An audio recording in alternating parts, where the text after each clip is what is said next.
नमस्कार दोस्तों, the government insight channel पर आपका बहुत बहुत स्वागत है। दोस्तों, अक्टूबर मंथ का सीपीआई डाटा आ चुका है और ये पिछले मंथ सितंबर के सीपीआई से 0.40 बढ़ा हुआ है। अक्टूबर मंथ का सीपीआई इंडेक्स 147.70 है और पिछले मंथ सितंबर का सीपीआई इंडेक्स 147.30 था। अगर दोनों का डिफरेंस करते हैं तो 0.40 बढ़ा हुआ है।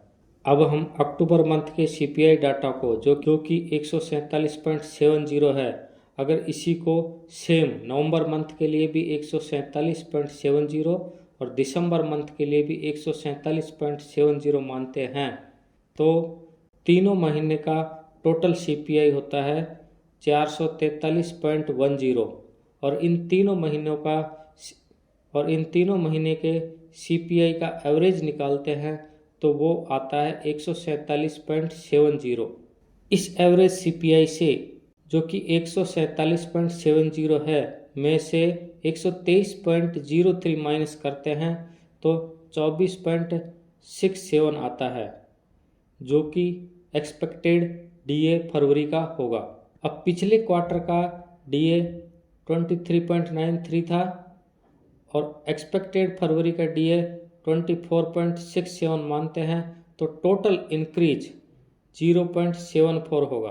अब यदि नवंबर मंथ का सीपीआई 0.4 पॉइंट से बढ़ता है और दिसंबर के लिए सेम रहता है तो अक्टूबर का रिलीज किया हुआ सीपीआई 147.70, नवंबर मंथ का एक्सपेक्टेड सीपीआई 148.10 और दिसंबर का भी अगर सेम मान लेते हैं 148.10 तो इन तीनों महीने का एवरेज सीपीआई होता है 147.96। इस हिसाब से फरवरी का एक्सपेक्टेड डीए होता है 24.93 और यदि हम पिछले क्वार्टर के डीए को एक्सपेक्टेड डीए से माइनस करते हैं तो नेट इंक्रीज 1% का होता है। अब यदि हम हर महीने 0.4 पॉइंट बढ़ा हुआ डीए मानते हैं, जैसे कि अक्टूबर मंथ का 147.70, नवंबर मंथ में 0.4 पॉइंट ऐड करते हैं तो 148.10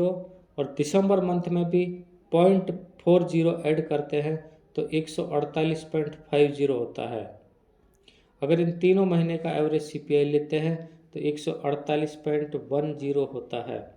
इस हिसाब से फरवरी महीने का एक्सपेक्टेड डीए 25.07 होता है, जो कि पिछले क्वार्टर के डीए 23.93 से बढ़कर 25.07 होता है और इसका नेट इंक्रीज 1.14 होता है।